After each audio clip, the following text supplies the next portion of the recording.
අයිබෝන් ඔන්න ගොඩ කාලකට පස්සේ ඉන්ෆෝමේටිව් වීඩියෝ එකක් අරගෙන ආවා.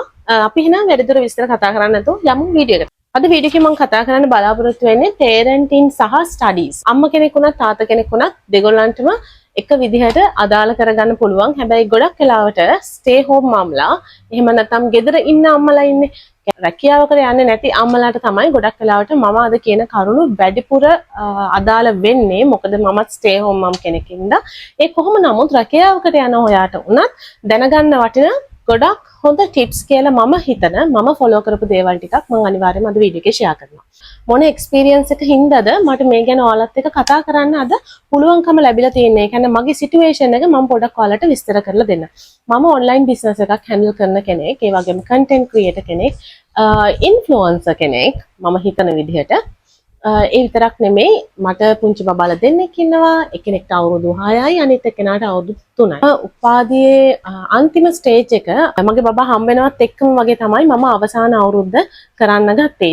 බබාගේ වැඩ කටයුතු විශේෂයෙන්ම නිව්බෝර්න් කෙනෙක් ඉන්නකොට ඔයගොල්ලෝ දන්නවා කොච්චර දුරට අපි බිසි වෙනවද, කොච්චර වැඩ ගොඩක් එකතු වෙනවද කියලා. මාස 3ක දරුවෙක්. මාස 3ක දරුවාගේ වැඩයි ඒ කාලේ පෙට්‍රල් ඉෂුව එකක් තිබුණ කාලේ. ඒ කියන්නේ ගෙවල් වල ගෑස් නැහැ, වාහන වල පෙට්‍රල් නැහැ. ওই කාලේ ওই හැම දෙයක් එක්කමයි මගේ ලොකු පුතා නර්සරි යනවා. එයාගේ වැඩ කටයුතුයි ඒකම මගේ ඔන්ලයින් බිස්නස් එකේ වැඩ කටයුතුයි. මේ හැම දෙයක්ම මට පුළුවන් විදිහට බැලන්ස් කරගන්න ගමන් මට මගේ උපාධියේ වැඩ කටයුතු ඔක්කොම ෆස්ට් ක්ලාස් එකක් එක්ක නිම කරගන්න පුළුවන්කම ලැබුණා. ඉතින් මම හිතනවා මම අනුගමනය කරපු දේවල් කිහිපයක් මම ඔයාලත් එක්ක ෂෙයා කරොත් හොඳයි කියලා. මොකද ගොඩක් අය මගෙන් අහලා තිබුණා වීඩියෝ එකකින් පස්සේ කොහොමද අක්කා බබාලගේ වැඩයි මේ තියෙන ඔක්කොම වැඩත් එක්ක මේවා මැනේජ් කරන්න කියලා. ඉතින් එහෙනම් තවත් වෙලාව නාස්ති කරන්න නැහැ. ඉගෙන ගන්න ළමයි ටිකක් ඇවිල්ලා ඉන්නේ. ඔයාලගේ වෙලාව තවත් නාස්ති කරන්න නැතුව, වියදම් කරන්න නැතුව අපි ඉක්මනටම වීඩියෝ එකට යමු. පළවෙනි පොයින්ට් එක විදිහට මට කියන්න තියෙන්නේ ඔයාලගේ බිල් එක තියෙන්න ඕනේ. දැන් මෙතන මම ගොඩක්ම ફોકસ කරන්නේ ඉස්කෝලේ යන දරුවන්ටත් වැඩිය අම්මලාටනේ. ඒ කියන්නේ බබාලත් එක්ක මේ ඉගෙන ගන්න දේවල් කරන ස්ටඩීස් කරන අම්මලා තාත්තලාට. ඉතින් පළවෙනිම දේ තමයි ඔයාට විල් එකක් තියෙන්න ඕනේ. විල් පවර් එක නැත්තම් ඔයාට මේ වැඩේ කරන්න බෑ. ඒක ජීවිතේ අපි ගන්න හැම තීරණයකටම අදාළ වුණාට ස්ටඩීස් කියන තැනදී you can't give up. Once you start it you have to finish it. ඉගෙන ගත්ත දෙයක් ඔයා ඉවර වෙනකම් කරගත්තේ නැත්තම් ඒ ඉගෙන ගත්ත දෙහි වටිනාකම එන්නේ නැහැ. දැන් ඒක තමයි මම හිතන විදිය. ඇකඩමික් ලෙවල් එකේ අධ්‍යාපනය විතරක් නෙමෙයි අපි ඕනම දෙයක් ස්කිල් එකක් වුණත් ඔයා ඉගෙන ගන්නවා නම් හරියට ඒක ඉවර වෙනකන් ඉගෙන ගන්න ඕන. අපි කියන්නේ වඩුවෙක් වුණත් ඒ වඩු කර්මාන්තය පිළිබඳව ඉගෙන ගන්නවා නම් ඒකේ පරතරටම ඉගෙන ගන්න ඕනේ. ඉවර වෙනකන් ඉගෙන ගන්න ඕනේ. එතකොට තමයි ඔයාට ඒ ගැන ඕවරෝල් දැනුම එන්නේ. ඉතින් ඒ අන්තිමට වෙනකන් ඉගෙන ගන්න ඔයාට පුළුවන් වෙන්නේ බාධක කොච්චර තිබුණත් දරුවෝ කියන්නේ යම් පැත්තකින් බැලුවොත් බාධකයක් තමයි. ඒක කවදාවත් උපහාරයක් නම් වෙන්නේ නැහැ ස්ටඩීස් කරන කෙනෙක්ට.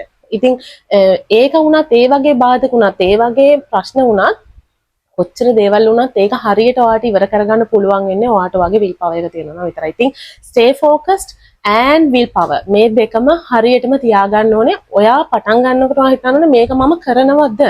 ඇයි මම මේක කරන්නේ? මේක කරාම මට ලැබෙන ප්‍රතිලාභය මොකද්ද? ඒ ප්‍රතිලාභය මගේ දරුවා සහ මගේ ජීවිතෙන් මම කැප කරන්න යන දේවල් වලට සාපේක්ෂව බලද්දී අර ඉගෙන ගත්තම ලැබෙන ප්‍රතිලාභය ලොකුයිද පොඩිද? ඒකත් එක්ක තමයි ඇත්තටම මම මේ ඉදිරියට කතා කරන හැම දෙයක්ම තීරණය වෙන්නේ. ඒක තමයි පළවෙනි කාරණාව. අනිත් එක දෙවෙනි කාරණාව මම කතා කරන්නේ මගේ පෞද්ගලික අත්දැකීමත් එක්කනේ. එතකොට මම ස්ටඩි කරන හැම වෙලේම වැදගත් දෙයක් කරන්න මම ලෑස්ති වෙන හැම වෙලේම හැම ඒ ස්ථානය මට හොඳට වෙන්ටිලේෂන් එක සහ මට ඉරව්ව තියෙන්න ඕනේ. මේ හුළඟ වාතය සහ ඉරව්ව මට ආලෝකය හොඳටම තියෙන්න ඕනේ. චූටි කාලේ උනත් ස්ටඩීස් කරද්දී ඉගෙන ගන්නදී ගොඩක් වෙලාවට මම එළියේ තමයි තෝරගන්න එක කරන්න. මම දන්නා ඒකෙන් ලොකු ඉම්පැක්ට් එකක් වෙනවද නැද්ද කියලා වෙන අයට. හැබැයි මට නම් ලොකු වෙනසක් තියෙනවා. ඔයාලත් ඒ වගේ දේවල් වලින් ස්ටිමියුලේට් වෙනවා නම් ඔයාගේ නර්ව්ස් ඔයාගේ කියන්නේ අපිට ඉගෙන ගන්න ආසාවෙන් ඉගෙන ගන්න හේතුවක් නම් ඒක අනිවාර්යයෙන්ම ඔයා ස්ටඩි ටේබල් එක විදිහට සකස ගන්න ටේබල් එක සහ ඉන්න තැන ඔයා ආස විදිහට හදාගන්න. ටේබල් එක ස්ටඩි කරන තැන ඔයාට ප්‍රසන්ට් විදිහට කාටවත් ආස විදිහටවත් කාටවත් පිළිවෙලක් විදිහටවත් නෙමෙයි අනිත් අයට අපිලිවෙල වගේ පේන්න පුළුවන්. හැබැයි ඒක ඔයාට පිළිවෙලට පේනවා නම් that's totally fine. ඔයා මේ වැඩේ කරන්නේ කාවත් ඉම්ප්‍රෙස් කරන්න නෙවෙයි. ඔයාගේ ලයිෆ් එකේ ගෝල් එකක් ඔයා අචීව් කරන්න. එතකොට ඔයාගේ ස්ටඩි ටේබල් එක දැක්කම තව කෙනෙක්ට හිතෙන්න පුළුවන් මේ මොකද්ද මේ හැමතැනම පොත් පිරලා මෙතන පොත් ගොඩයි අතන පොත් ගොඩයි. හැබැයි ඔයාට අනුව ඔයාගේ හිතෙන් මෙතන තියෙන එක සබ්ජෙක්ට් එක පොත් ටිකක්, මෙතන තියෙන තව සබ්ජෙක්ට් එක පොත් ටිකක්, මෙතන තියෙන ෂෝට් නෝට්ස් ටිකක්, මෙතන තියෙන මයින්ඩ් මැප්ස් ටිකක්, ඒ වගේ ස්ට්‍රක්චර් එකකට නම් ඒ ඔයාගේ මේසෙ තියෙන්නේ. ඒක එළියට එළියෙන් එන කෙනාට පේන්නේ නැති උනාට කිසිම ප්‍රශ්නයක් නෑ. සහ සමහර ළමයි කාමරේ අපි දරුවෝ ඉන්න අම්මලා වුණත් අපි ස්ටඩි කරනකොට සමහර වෙලාවට මම මයින්ඩ් මැප්ස් ගැන ඉස්සරහට කතා කරනවා. සමහරවිට ඔයාලට නෝට්ස් අලව ගන්න ඕන වෙන්න පුළුවන්. ස්ට්‍රක්චර්ස් එක ස්ට්‍රැටජිස් එක ෆ්ලෝස් චාර්ට්ස් අලව ගන්න ඕන වෙන්න පුළුවන්. ඉතින් ඔයාට ස්ටඩි කරන්න ඒ ටික ඕනේ නම් අනිවාර්යයෙන්ම ඒවා අලව ගන්න. ගෙදර කැත වෙනවා බලන කෙනාට අප්‍රසන්නයි කාමරේට ආවම පාඩම් කරන කාමරයක් වගේ ගුහාවක් වගේ ඔයාට ආලෝකය නැතුව ඔයාට කරුවලේ නම් ඉන්න ඕනේ ඒ විදිහට හදා ගන්න. ඒකෙත් වැරද්දක් නැහැ.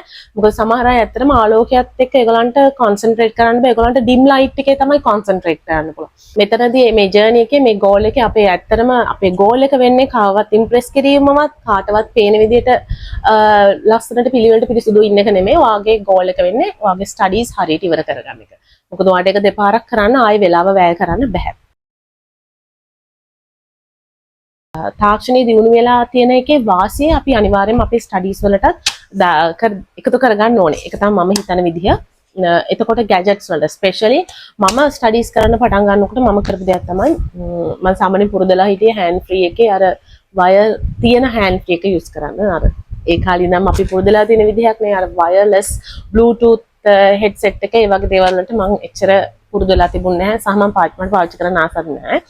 හැබැයි ස්ටඩීස් කරන්න පටන් ගත්තට පස්සේ මගේ මේ ස්ටඩි ජීවිතය ඇතුලේ අනිවාර්යයෙන්ම මට හස්බන්ඩ් අරන් දුන්නා බ්ලූටූත් ඩිවයිස් එකක් කනට හෙඩ්සෙට් එකක් විදිහට පාවිච්චි කරන්න. මොකද ඒක මාරම විදිහට මට වැදගත් වුණා. මම උයනකොට මට ක්ලීනින් කරනකොට සමහර ලෙක්චර්ස් තිබුණා මට ඒවා ඒ වැඩ කරන ගමන් කොන්සන්ට්‍රේට් කරන්න පුළුවන් මට්ටමේ තිබ්බේවා. කියන්නේ ලොකුවට බ්‍රේන් එක පාවිච්චි කරන්න ඕනේ නැති වචන ටික විතරක් ප්‍රොසෙස් කරගන්න ඕන ලෙක්චර්ස් තිබුණා. ඒ වගේ තැන්වලදී අර වගේ අපිට වැඩ කරන ගමන් අපිට ඒවා අහන්න උපකාරයක් හම්බ වෙනවා. ඒ වගේ ඩිවයිසස් වලට අපි ඒ වගේ පොඩි පොඩි ගැජට්ස් වලට අපි ඉන්වෙස්ට් කරලා තිබුණා. ඉතින් ඒක ගාන ගැන හිතන්න එපා. හොඳ ගැජට් එකකට ඉන්වෙස්ට් කරන්න ඒක වටිනවා. නිව්බෝර්න් කෙනෙක් ඉන්නකොට චූටි බබෙක් ඉන්නකොට සමහරවිට එයාට නර්ස් කරන ගමන් අහන්න පුළුවන්කම තිබුණා. ලෙක්චර්ස් වලට හුඟක් දෙන්න පුළුවන්කම තිබුණා. එයාලව සෙල්ලම් කරන එක බලන් ඉන්නත් ඇස් දෙකක් ඕනේ. එතකොට ඒගොල්ලෝ සෙල්ලම් කරනකොට හරි ඒගොල්ලෝ නිකන් අපි එළියේ ඉන්නකොට හරි නැත්තම් අපි කියන්නේ අපි කියනනේ අර බබාගේ ඔළුව උස්සන්න බිම තියන්න ඕනේ පොඩි වෙලා ෆ්ලැට් සර්ෆේස් එක. ඒ තියෙන වෙලාවට උනත් බබාලගේ ඇස් දෙකෙන් බලාගෙන අර ලෙක්චර් එකක් අහන්න පුළුවන්කම තියෙනවා. ඒ වගේ ගැජට් එකකට ඉන්වෙස්ට් කරාම. ඒක එකක්. තවත් තියෙන ඇප්ලිකේෂන් සමහර අයට ඇප්ලිකේෂන්ස් කියන එක ටැබ් එකක හරි මොකක් හරි ස්ක්‍රීන් එකක ඔයාට වගේ ටයිම් මැනේජ්මන්ට් වගේ දේවල් ඒ වගේම වගේ ලෙක්චර්ස් වල තියෙන නෝට්ස් ඔයාට දාගන්න පුළුවන්. ඒතර ඔයාට ෆෝන් එකේ ඔයාට නෝට් ඩවුන් කරගන්න පුළුවන්. සමහර අයට ඔක පොත්වල ලියන්න වෙනවා. ඔක ලියන්න ඕන. මම ඒ ගැන පස්සේ කතා කරනවා. ඉතින් ඒ වගේ ඇප්ලිකේෂන්ස් එහෙම ඕනේ නම් ඒවා ඩවුන්ලෝඩ් කරගන්න. ඒවල ප්‍රෝ වර්ෂන්ස් දෙනවා නම් ප්‍රෝ වර්ෂන්ස් වලින් වැඩක් වෙනවා නම් ඔයාට ඒකට ඉන්වෙස්ට් කරන්න. කාලය ඇතුළත අර වගේ ඇප්ලිකේෂන් එකකට වියදම් කරන එක අපරාධයක් කියලා හිතන්න එපා. Create your own way to learn. ඒ කියන්නේ ඔයාගේ own way එකක් memorize කරන්න, ඔයාට මතක තියාගන්න, ඔයාගේ පාඩම් මතක තියාගන්න ඔයාගේම විදිහක් හොයාගන්න ඕනේ. සමහර අයට පාඩම් කියන දේවල් ලෙක්චර්ස් කියන දේවල් අහගෙන ඉඳලා මතක හිටිනවා. එහෙම අය ඉන්නවා. ඒ කියන්නේ ලෙක්චර් පීරියඩ් එකේදී හොඳට ලෙක්චර් එක අහගෙන හිටියම එයාලට හොඳට මේක ඔළුවට යනවා. සමහර අයට ඒක කියවලා තමයි ඔළුවට යන්නේ. එතකොට ලෙක්චර් එක කොයිච්චර තිබුණා ඒ නෝට් එක ආයි එයාටම ඇහෙන්න කියන එකෙන් තමයි එයාගේ ඔළුවට යන්නේ. සමහර අයගේ ඔළුවට යන්නේ. එහෙම අයට ගොඩක් හොඳ මෙතඩ් එකක් තමයි group discussions. එහෙම නැත්නම් යාළුවෙක් එක්ක discussions වලට යන එක. මොකද ඒ වගේ වෙලාවට ඒ කෙනාට ඔයා ප්‍රශ්නයක් අහනවා මාරුමාරට වගේ යන්න පුළුවන්. එතකොට එයාගෙන් ඔයා ප්‍රශ්නයක් අහලා ඒක එයාට බැරි නම් ඔයාට ඒක කියලා දෙන්න පුළුවන්. අපි කියන්නේ ඉස්සර ටීචර් කෙනෙක් වගේ උගන්වන්නත් හොඳට ඉගෙනගෙන තියෙන්න ඕනේ කියන්නේ. ඉතින් අපි ගොඩක් එයාට මට මතකයි චූටි කාලේ අපි කරන්නේ පාඩම් කරලා මල්ලිව අරගෙන එයාට කියලා දෙනවා. එයාට කියලා දෙනකොට ඒ කියලා දෙන එකෙන් ඔළුවට යන ප්‍රමාණිකුත් තියෙනවනේ. කොහොම නමුත් මට ඉෆෙක්ටිව්ම මෙතඩ් එක තමයි රයිටින් කියන්නේ. එතකොට කොච්චර විදිහට කොයි විදිහට ලෙක්චර් එක ඇහුවත් කොයි විදිහට පාඩම ඇහුවත් කොයි විදිහට නෝට්ස් ලැබුණත් ඒ නෝට් එක ආයෙම මම කොහේ හරි ලියන්න ඕනේ. පොතක හරි කොහේ හරි කොලයක හරි ලියුවොත් තමයි මගේ ඔළුවට ඒක යන්නේ. ඉතින් ඒ මගේ මෙතඩ් එක හැම වෙලෙම කන්වීනියන්ට් නැහැ. හැබැයි ඒක තමයි විදිහ. ඉතින් ඉස්කෝලේ කාලේ ඉඳන්ම කොච්චර ඇබ්සෙන්ට් වෙලා හිටියත් නෝට් එක අනිවාර්යයෙන්ම මගේ පොතේ තියෙනවා. මොකද කාගෙන් හරි ඉල්ලගෙන ඇවිල්ලා ෆොටෝකොපි කරලා දාන්නත් පුළුවන්කම තිබුණත් ෆොටෝකොපි කරලා පාඩම් කරන්න පුළුවන්කම තිබුණත් මට ඔළුවට යන මෙතඩ් එක ඒක නෙමෙයි මට ලියලා ඔළුවට යන්නේ. ඒ නිසා මම හැමදාම නෝට්ස් ලියනවා. ඉතින් ගොඩක් වෙලාවට පාඩම් කරනවා කියලා මට එක්සෑම් වලට වුණත් කලින් පාඩම් කරන්න වෙලාවක් නැහැ. මොකද මම නෝට්ස් ලියන්න ගොඩාක් බිසි හින්දා. නෝට් එක ලියලා ගිහලා තමයි එක්සෑම් කරන්නේ. මට තව දෙයක් අමතක වුණා කියන්නේ මයින්ඩ් මැප් එක. ඉතින් මේ මෙතඩ් තුනෙන් වැඩිපුරම රයිටින් කට්ටියට අදාළ වෙන හොඳම මෙතඩ් එක තමයි මයින්ඩ් මැප් කියන්නේ. හොඳම විදිහ තමයි මයින්ඩ් මැප් එක කියන්නේ. මම හිතන්නේ මේක බලන් ඉන්න චූටි දුවලා පුතාලා ඉන්නවනම් ඔන්න ඔයාලටත් මම කියලා දෙන්නේ ඔයාලගේ ඉස්කෝලේ ඔයගොල්ලෝ ඉගෙන ගන්න පාඩම් වල ගොඩක් අමාරු. ඒ කියන්නේ හිස්ටොරිකල් ඒවා වේවා, ඉකොනොමිකල් ඒවා වේවා, මම අනිත් සබ්ජෙක්ට්ස් ගැන දන්නේ නැහැ කොහොමද යන්නේ කියලා. ඉතින් ඔය වගේ සබ්ජෙක්ට්ස් වල වුණත් මයින්ඩ් මැප් කියලා දෙයක් තියෙනවා. ඒක හොඳට ස්ටඩි කරන්න. මේක මාර්ම පවර්ෆුල් ටූල් එකක්. ඔයාට පුළුවන් වාගේ ජීවිතේ ඕනම දෙයක් මේ මයින්ඩ් මැප් වලට අනුව කරන්න. මේ ගැන හොඳට ස්ටඩි කරන්න කොහොමද මයින්ඩ් මැප් එකක් හරියට අඳින්නේ. මයින්ඩ් මැප් එකක් කියන්නේ පොඩි මකුළු දැලක් වගේ දෙයක්. ඔයා මැද්දට ගන්නවා ප්‍රධාන සබ්ජෙක්ට් එකේ අපි ඒ පාඩමේ කතා කරන ප්‍රධාන දේ.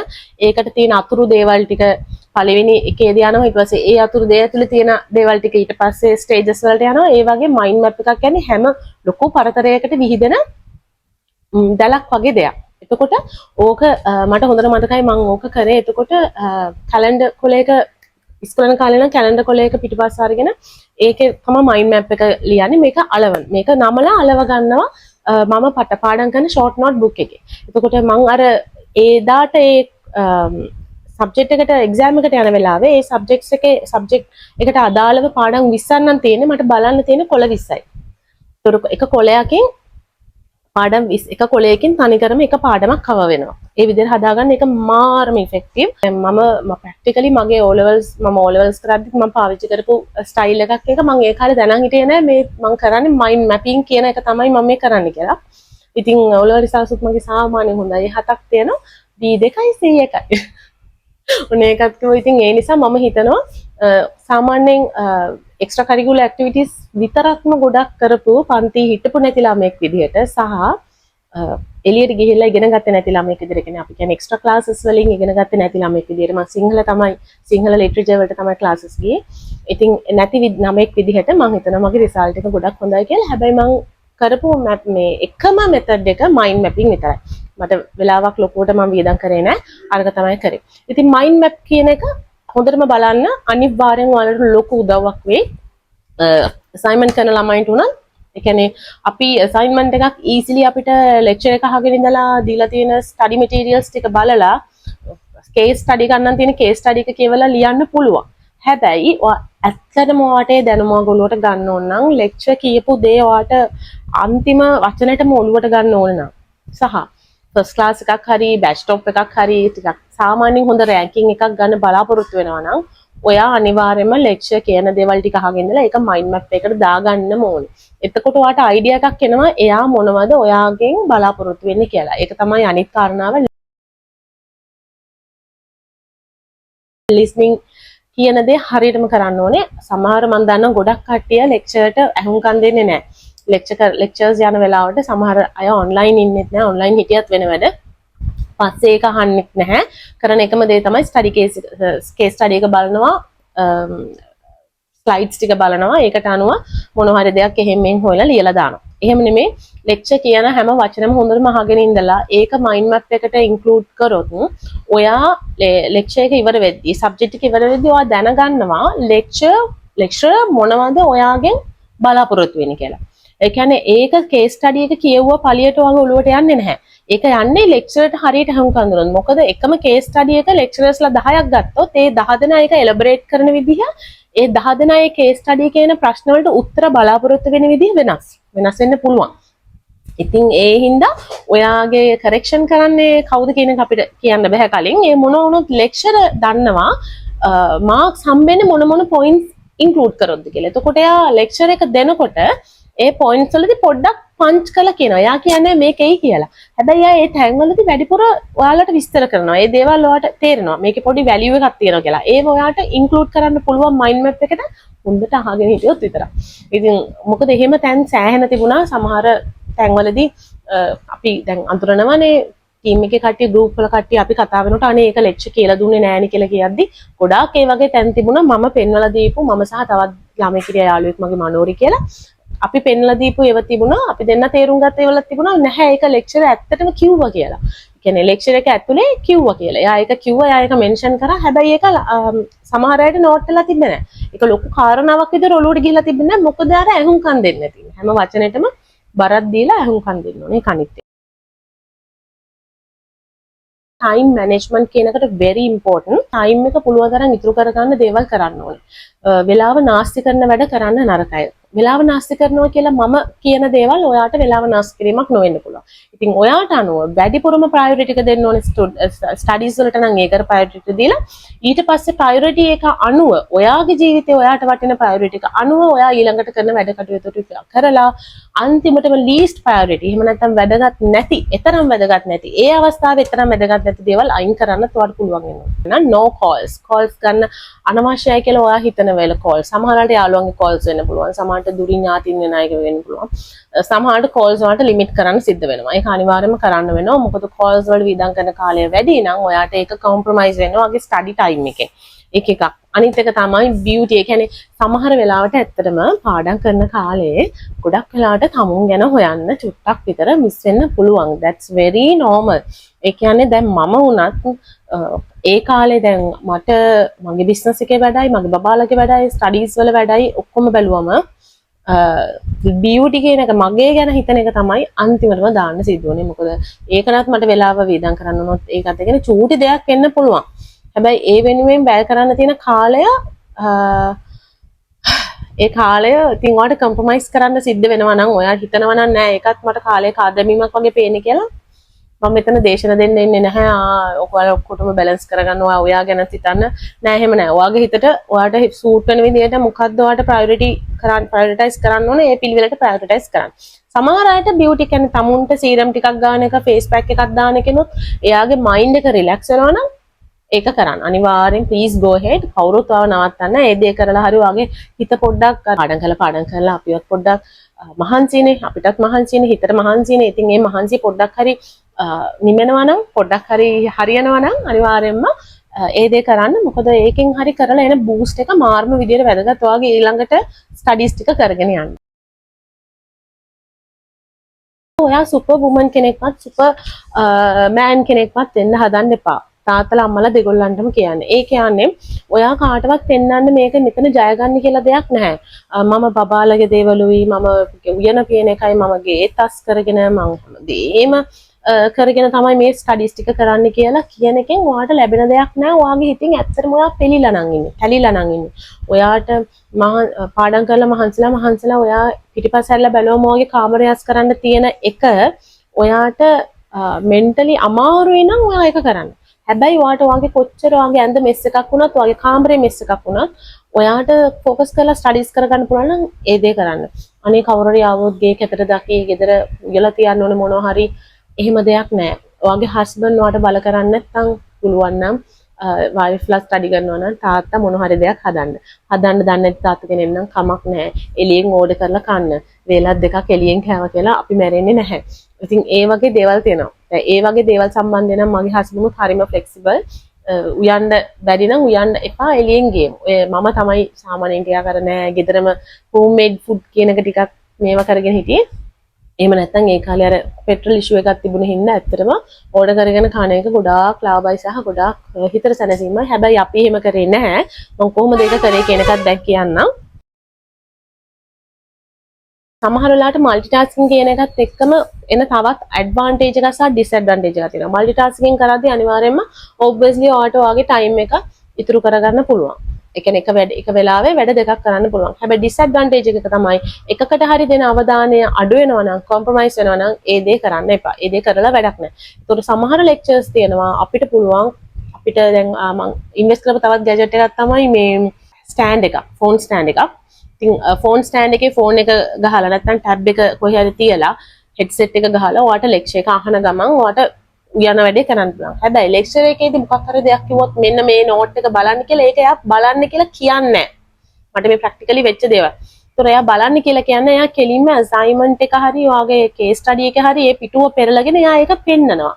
ඒගොල්ලෝ කර්සර් එක යවව පෙන්න තමයි මේ ලෙක්චර් එක දෙන්නේ. එතකොට ඔයා ඒක දැක්කේ නැත්නම් ඒ සමහර වෙලාවට එතන ටයිප් කරලා තියෙන යම් කිසි දෙයක් ඔයාලට මිස් වුණොත් ලෙක්චර් ඔයාලට ඒ ඔඩියෝ එකේදී ඒ ලෙක්චර් එකේදී ඔයාලට කියන සමහර දේවල් ඔයාගේ ඔළුවට යන්නේ නැති වෙනවා. හැබැයි ඔයා උයල ඉවර වෙද්දී ඔයා හිතනවා මම මේ ලෙක්චර් එක අහලා ඉවරයි. මම ඒක ආයෙ අහන්න අවශ්‍ය නැහැ. ඒ හින්දා එහෙනම් මම මේ පාඩම ගැන දන්නවා. සමහරට වඩා වැදගත් දේවල් මිස් වෙලා තියෙන්න පුළුවන්. ඉතින් සමහර සබ්ජෙක්ට්ස් වලට විතරයි මේ মালටි ටාස්කින් කියන එක හරියන්නේ. ලෙක්චර් එක අහන ගමන් හොදන වැඩයි, ක්ලීනින් වැඩයි, නර්සින් වැඩයි කරන්න පුළුවන්. සමහර වෙලාවට ඔයා අනිවාර්යයෙන්ම ස්ක්‍රීන් එක දකින්නම ඕනේ. ඒ කියන්නේ ලෙක්චර් එකේ මොනවද යන්නේ කියන එක ඔයා දකින්නම ඕනේ. මේක මේ බොරුවට අරක ප්ලේ වෙන්න දාලා අහන ගමන් කරලා හරි පාඩම අහගත්ත කියලා එහෙම බෑ. අපි මේ ගොළුවට ගන්න එපා. ඒතකොට මයින්ඩ් මැප් එකට දාන්නත් එපා. ඉතින් ඔයාලට තේරෙනවනේ මේ හැම දෙයක්ම එකකට එකක් ඉන්ටර්කනෙක්ට් වෙලා තියෙනවා. මම මේකත් අනිවාර්යයෙන්ම කියන්න ඕනේ නීට් ෆ්‍රීක්ස්ලාට සමහර වෙලාවට মালටි ටාස්කින් කරන්න බෑ. ඉතින් නීට් ෆ්‍රීක්ස්ලා කියන්නේ හැමදේම නීට් එකට තියෙන්න ඕන කට්ටිය. ඒ කියන්නේ ඇඳත් නෝනේ කාමරෙත් කුණුගුණක්වත් තියෙන්න බෑ. ඔක්කොම නීට් එකට තියෙන්න ඕනේ. බබත් වොෂ් කරලා කවල පොල ඔක්කොම වෙලා නිදාගෙන තියෙන්න ඕනේ.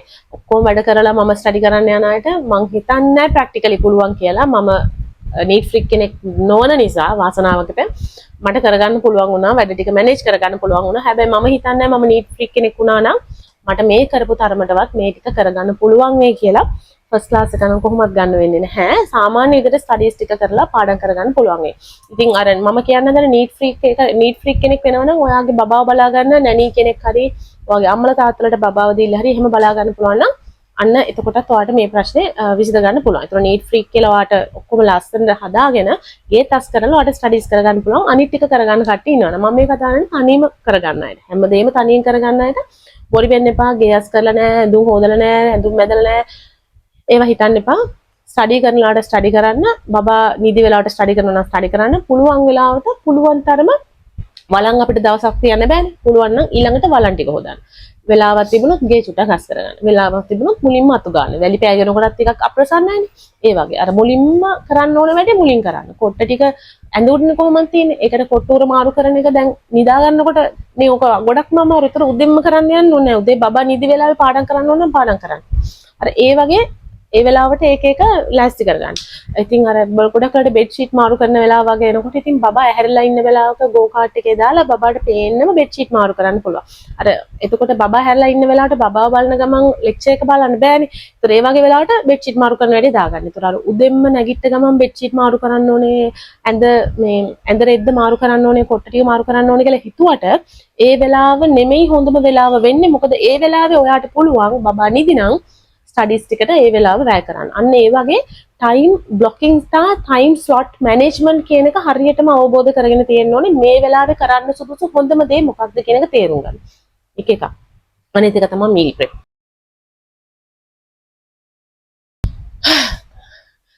මේ මීල් ප්‍රෙප් කියන එක ඇත්තටම ඩිසාස්ටර් එකක් වෙලා තිබුණේ මේ කාලේ. ලේසියෙන්ම කඩෙන් කන්න පුළුවන්කම තිබුණා. ඒ වුණාට මට හිටියේ මාස 3ක දරුවෙක්. මේ කාලේ තමයි ලංකාවේ පෙට්‍රල් ඉෂුව එක තිබුණ කාලේ. ඉතින් එතකොට මගේ මහත්තයා සමහර දවස්වල ගෙදර නැහැ. මගේ හස්බන්ඩ්ගේ අම්මයි තාත්තයි කියන්නේ අපි දැනට ජීවත් වෙන්නේ. හැබැයි ඒ කාලේ ඒගොල්ලෝ හිටියේ අපි හිටියේ වෙන වෙනම. ඉතින් ඇත්තටම හැමදාම වගේ කිරට හදපු දෙයක් හරි ගෙදර උයන දෙයකින් මොනවාම හරි එක ඩිෂ් එකක් හරි අනිවාර්යෙන්ම අපිට එනවා. හැබැයි ඒක හැමදාම කියන්නේ අපිට ඒක මත යැපිලා ඉන්න බෑ හරි. ඒ ඉන්නේ මිනිසුන්ට කරගන්න පුළුවන් වුණාම. අර අපිට එහෙම කරදර කරලා හැමදාම උයලවන්න කියලා කියන්න බෑනේ. ඒතකොට අපි වෙන වෙනම ජීවත් වෙන්නේ. ඉතින් අනිවාර්යෙන්ම මොනවාම හරි දෙයක් අපි හදා ගන්න ඕනේ. සමහරවිට සැරට උයන දෙයක් හස්බන්ඩ්ට මම උයන දේ තමයි හරියටම හරියන්නේ. ඉතින් ඒ වගේ දේවල් තියෙන්න පුළුවන්. ඉතින් එතකොට අනිත් දේ තමයි කඩෙන් කන්න බැරි අනිත් හේතුව තමයි ගෑස් ප්‍රශ්නක් තිබුණානේ. ගෑස් ප්‍රශ්න තිබුණාම ඒතර කඩවල වල හයිජීන් ඉෂුව එකක් තියෙනවා. මට හරියට කෑමක් ආවේ නැත්නම් මගේ බබාට මම බ්‍රෙස්ට් ෆීඩ් කරන හින්දා එක්ස්ක්ලූසිව්ලි බ්‍රෙස්ට් ෆීඩින් ඒ කියන්නේ අපි චූටි බබා නිව්බෝන් කියන්නේ මාස 3යි කියන්නේ අපි මුළු ඒ ළමයා යැපෙන්නෙම මගේ කිරිත් එක්ක. ඉතින් ඒතකොට බ්‍රෙස්ට් ෆීඩ් කරන හින්දා මට ඒ ගැනත් හිතන්න ඕනව තිබුණා. අනිවාර්යෙන්ම හිතන්න වෙලා තිබුණා. ඔය ඔක්කොමත් එක්කම ගෑස් ප්‍රශ්නේ ඔය හැමත් එක්කම ඉතින් තිබුණ එකම එක තමයි මීල් ප්‍රෙප් එක. ඉතින් අපි ඌවෙත් ඒ දවස්වල දරලිපින්. ඒතර ඕගොල්ලෝ විශ්වාස කරයිද දන්නේ මගේ බබාව මං අතේ තියාගෙන තමයි මම සමහර වෙලාවට දරලිපේ කෑම හදන්නේ. මොකද එයාව තියන්නත් බෑ. කොහෙවත් තියන්නත් බෑ. තිබ්බ ගමන් අඬනවා. ඉතින් ඔය සාමාන්‍ය ප්‍රශ්න. ඉතින් සමහර වෙලාවට දරලිපේ උයනවා යාවත් අතේ තියාගෙන මාස 3ක දරුවෙක් අතේ තියාගෙන උයනවා. ඊට පස්සේ ලෙක්චර්ස් උත් අහනවා. උයන්න කැම ලෑස්ති කරන වෙලාවට ලෙක්චර් එක අහනවා පුළුවන් තරම් දේවල්. ළමයා ගෝ කාට් එකේ තියාගෙන සමහරලාට ළමයා නිදි නම් මම ඇඳේ තියන්නේ නැහැ. ළමයාව තියන්නේ ගෝ කාට් එකේ. මොකද ඇඳේ තිබ්බ ගමන් මෙයාලා හැරෙනවා. ඔයගොල්ලෝ දන්න වෙති.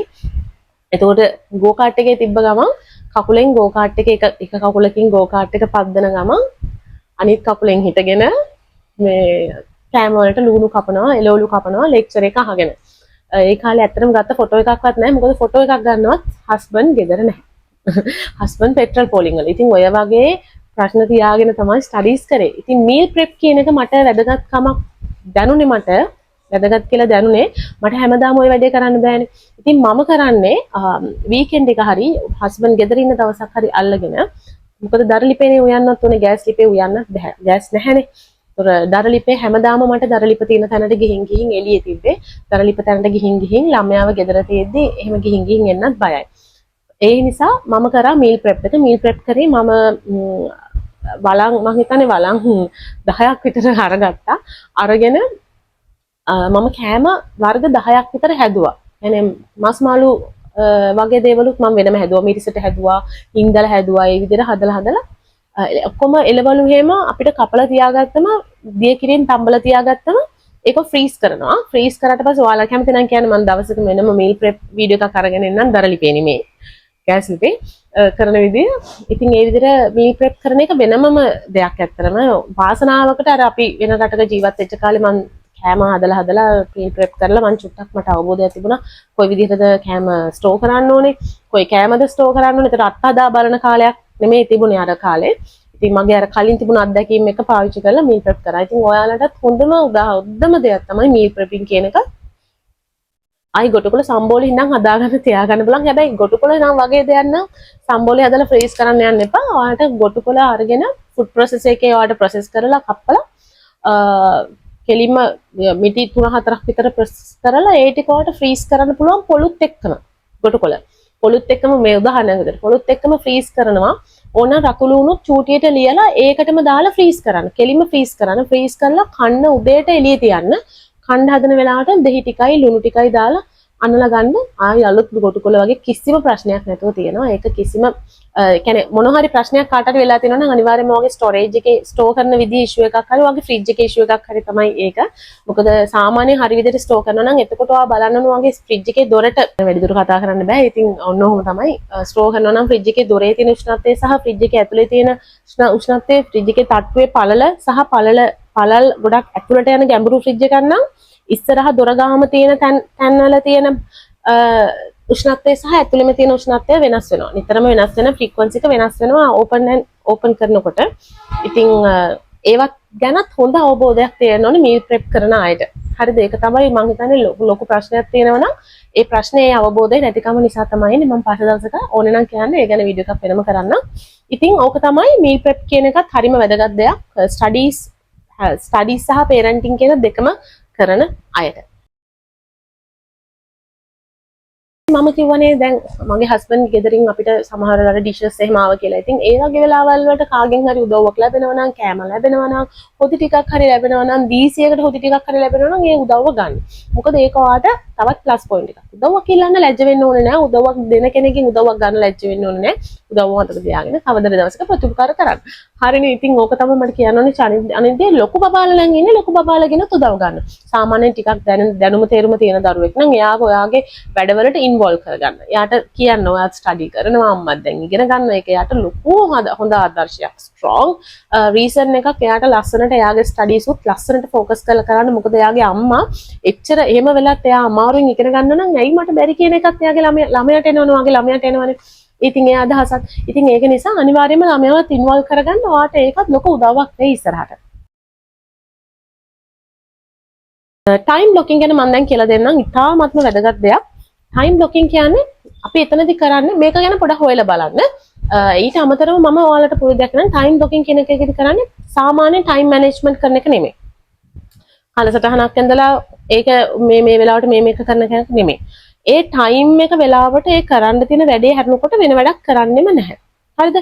ඒ වැඩේ කරන වෙලාවට වෙන වැඩක් ආවොත් ඔයාගේ හිතෙන් හිතන්න ඕනේ මම දැන් මේ වෙලාවේ දාලා තියෙන වැඩේ ස්ටඩීස් නම් ස්ටඩීස් කන එක නම් කන එක ඒකට වැඩිය මමට දැන් ඇවිල්ලා තියෙන මේ අලුත් වැඩේ වටිනවද නැද්ද? ඒ අලුත් වැඩේ කරොත් මේ වැඩේ කරන්න මේ වැඩේ කරන්න එන අනිත් ඉතුරු වෙලා තියෙන වෙලාව තනේ ඒක පාස් වෙන්නේ.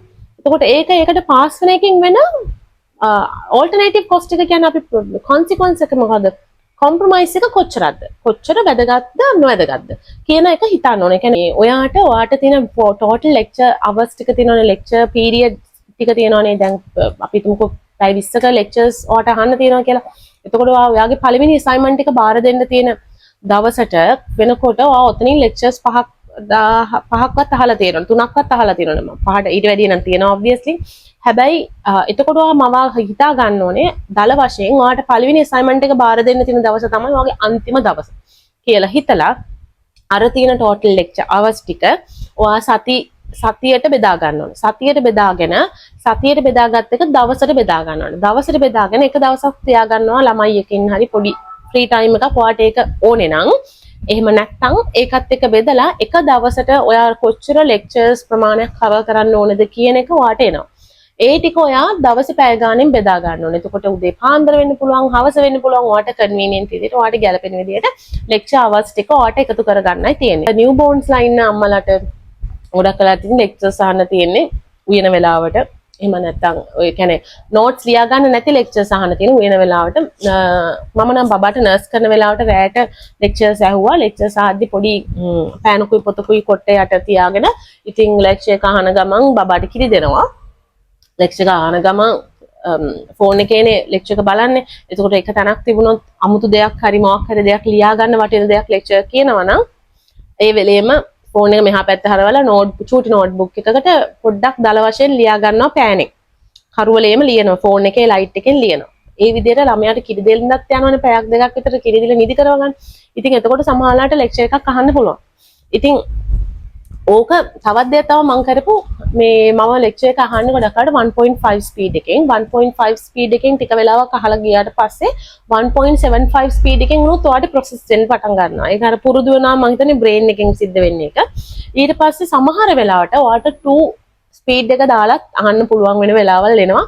මම එහෙමත් අහලා තියෙනවා 2 ස්පීඩ් එක දෙකට දාලා lectures මම අහගෙන ඉඳලා දිනවා අනන්ත. ඉතින් ඒක තමුන්ට හැකියාව තියෙන විදිහට තමයි. මම හිතන්නේ ගොඩක් අයට පුළුවන් ඕක 1.25 වලින් පටන් අරගෙන ටික ටික වැඩි කරාම ඔයාගේ brain එක process වෙන්න ගන්නවා අර speed එකටම. මම හිතන්නේ ඒක තමයි සිද්ධ වෙන්නේ. ඉතින් ඒක අර එකපාරට speed එක දෙකට දාන්න එපා. 1.25 වලින් පටන් අරගෙන 1.5 වලින් 1.75 and then 2. ඔය විදිහට ස්පීඩ් එක වැඩි කරලා අහන්න. එතකොටත් ඔයාලට ඉක්මනට ඔයාගේ ටයිම් එක සේව් කරගෙන ලෙක්චර්ස් ටික අහගන්න පුළුවන් වෙයි. ඉතින් අර විදිහට කරුවලේ ලියන නෝට් එක මම බබා නිදාගත්තට පස්සේ ඇහැරිලා මගේ මයින්ඩ් මැප් එකට හරි මම හරියට නෝට්ස් ලියන බුක් එකට හරි මම ට්‍රාන්ස්ෆර් කරගන්නවා. ඒ වගේ වෙලාවට සමහර නෝට්ස් පැහැදිලි නැත්නම් මොනවද ඒක මොකක්ද එතන කිව්වේ කියලා හරියටම මතක නැත්නම් මොකද නෝට් බුක් එකේ ලියනකොට හොඳට එලබරේට් කරලා ලියන්න බෑ. අර ලෙක්චර් එක පොඩ්ඩක් පස්සට යවලා ඉතින් අහන්න වෙනවා. ඒ වගේ දේවල් ඉතින් කරන්න වෙනවා. හැබැයි මොනවා වුණත් අර පැය දෙක කිරි දෙන පැය දෙක TikTok එකේ Facebook එකේ බොරුවට ස්ක්‍රෝල් ඩවුන් කරන්නේ නැතුව ලෙක්චර් එක අහගෙන ඉන්න එක මට හිතෙනවා ඊට වඩා වැදගත් කියලා. හරිනේ.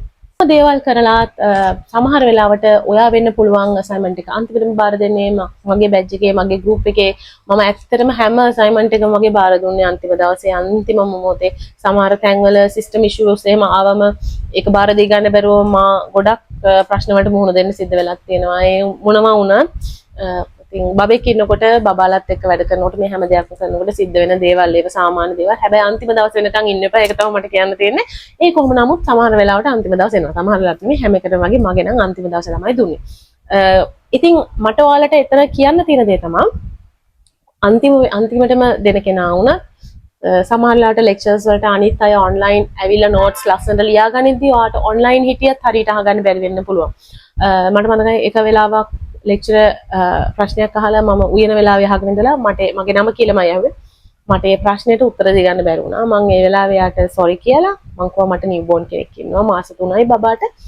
මට ඒ ටික අහගෙන ඉන්න බැරි වුණා කියලා. සමහරට ඉතින් ඒ ලෙක්චරර් හිතන්නේ නැති මං අහගෙන හිටියේ නෑ ඇත්තටම එක්ක මං බොරු කිව්වා හරි මොකක් හරි හිතන්නේ නැති. හැබැයි ඉතින් අවස්ථාවක් ආවොත් ඒ වගේ එක්ස්කියුස් කරන්න දෙයක් ඉදිරිපත් කරන්න සිද්ධ වුණොත් ඒක ඉදිරිපත් කරන්න. ඒක ඇත්තද බොරුද කියලා ඉතින් විශ්වාස කරන එක ඒගොල්ලන්ගේ වැඩක් නේ.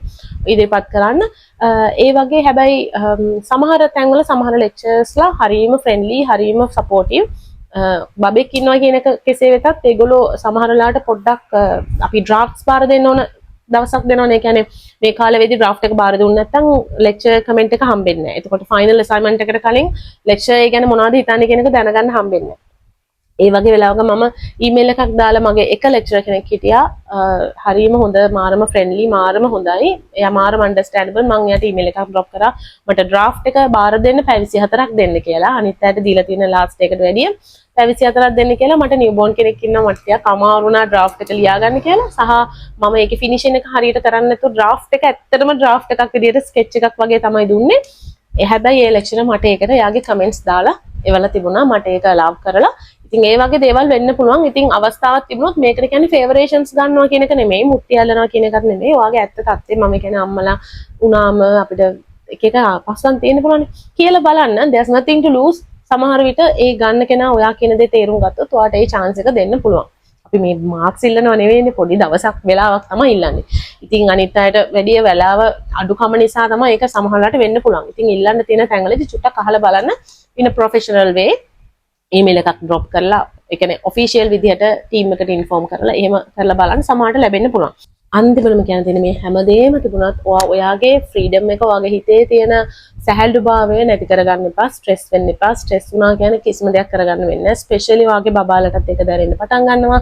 එයාලගේ පිටුනුත් ඒක යන්න ගන්නවා. ඒ නිසා මොන දේ වුණත් පුළුවන් නම් පොඩි වෙලාවක් හරි බබත් එක්ක, දරුවොත් එක්ක ගත කරන්න, හස්බන්ඩ් එක ගත කරන්න හිතා ගන්න, try කරන්න, උදව්වක් ගන්න තියෙන තැන්වල උදව් ගන්න, පාක් එක කැවිදින්න යන්න, කොෆි එකක් හරි තේ එකක් හරි එළියට බොන්න යන්න, පොඩ්ඩකට ටවුන් එකට හරි ගිහලා එළවලු ටිකක් හරි අරගන්න යන්න, මාළු චුට්ටක් අරගන්න යන්න. අර ඒකට ඇවිදින ටිකක් සමහර වෙලාවට තෙරපි එකක් වගේ ඔයාලට දැනෙන්න පුළුවන්. ඔයාගේ ස්ට්‍රෙස් වෙලා තියෙන මනසට. හිතලම බබාලත් එක්ක චුට්ටක් එකතු වෙලා ඉන්න. චූටි දරුවෝ හරියට කරදර වෙනවා, හරියට කරදරයි වගේ අපිට දැනෙන්න පුළුවන්. හැබැයි අපි මේ දේ කරන්නේත් එයාලා හින්දානේ. එයාලා හින්දා සහ අපි හින්දා. ඉතින් ඒක ඔළුවේ තියාගන්න මේ දේ ඔයා අචීව් කරත් වැඩක් නැහැ. end of the day වගේ බබා ට්‍රෝමා එකක නම් ජීවත් වෙන්නේ ඔයා ඒ ස්ටඩි කරන පීරියඩ් එකේ. ඉතින් ඒක තමයි මට අන්තිමට කියන්න ඕනේ. We can't be perfect but let's try to do our best. ඉතින් ඒකත් එක්ක මම හිතනවා මගේ වීඩියෝ එකෙන් අද ඔයාලට යමක් ලැබෙන්නේ නැති කියලා. ඊළඟට මම මේ සම්බන්ධයෙන් තව පුංචි වීඩියෝ එකක් අරගෙන යනවා. IELTS උත් මම මේ කාලේ කරලා තිබුණා. IELTS මට මුලදී කියන්න බැරි වුණා. ඉතින් IELTS වල overall 7 ස්කෝර් එක තමයි මට ලැබුණේ. සති දෙකක් වගේ තමයි මට ස්ටඩි කරන්න පුළුවන් වුණේ. මම ඒ ගැන වීඩියෝ එකක් අරගෙන එනවා. සමහරට මේ වීඩියෝ එකෙන් සතියකට විතර පස්සේ මේ වීඩියෝ එක මම අප්ලෝඩ් කරයි. දැනට මයිග්‍රේට් කරන්න හිතාගෙන ඉන්න ඇකඩමික් IELTS කරන්න හිතාගෙන ඉන්න කට්ටියට වටින ලින්ක්ස් ටිකක් සහ ස්ටඩි මැටීරියල්ස් ටිකක් මම ෂෙයා කරන්න බලාපොරොත්තු වෙනවා වීඩියෝ එක හරහා. අනිවාර්යයෙන්ම මේ පුංචි වීඩියෝ එකත් බලන්න කියලා ඔන්න ආරාධනා කරන ගමන් අද වීඩියෝ එකෙන් මම යනවා. මම හිතුවා subscribe කරලා තියාගන්න. bye.